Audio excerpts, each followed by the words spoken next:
Sainteté un jour, sainteté pour toujours. Dans la première lecture de ce mercredi, première semaine du temps de Carême, nous avons l'histoire de Ninive, une ville plongée dans le péché. Jonas a été envoyé par Dieu pour leur annoncer un jugement terrible. Encore 40 jours et Ninive sera détruite. Et que font donc les habitants de Ninive? Ils se répandent, ils prennent la parole de Jonas au sérieux, ils commencent à jeûner, ils prient, ils changent leur manière de vivre, ils reconnaissent leurs fautes et en retour, Dieu leur fait miséricorde. Mais que dirons-nous de nous aujourd'hui dans notre monde? Comme les habitants de Ninive, nous vivons dans un monde où l'injustice, dans un monde où l'égoïsme, où la violence et l'indifférence envers les autres deviennent la norme. Nous vivons dans un monde où la nudité et tout ce qui va avec sont devenus des tendances.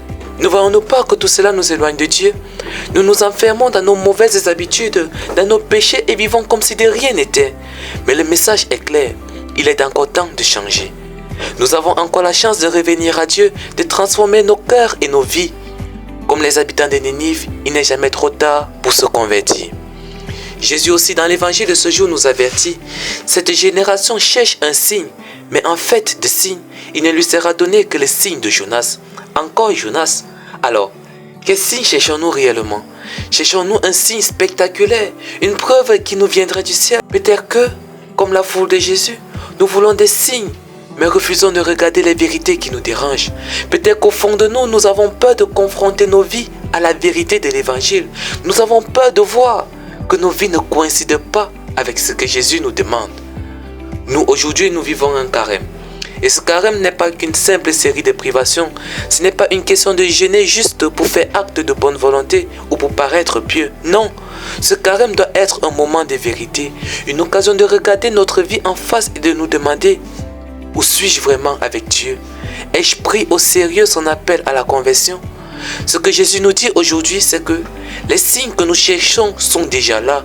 Tous sont là. La croix, la parole de Dieu, l'appel à la miséricorde, tout cela.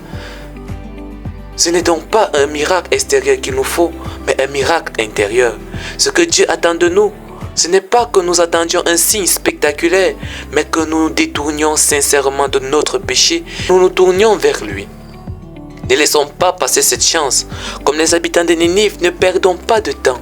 Si Dieu a épargné Ninive après sa conversion, pourquoi ne pourrait-il pas aujourd'hui encore nous offrir sa miséricorde si nous nous tournons vers lui avec sincérité?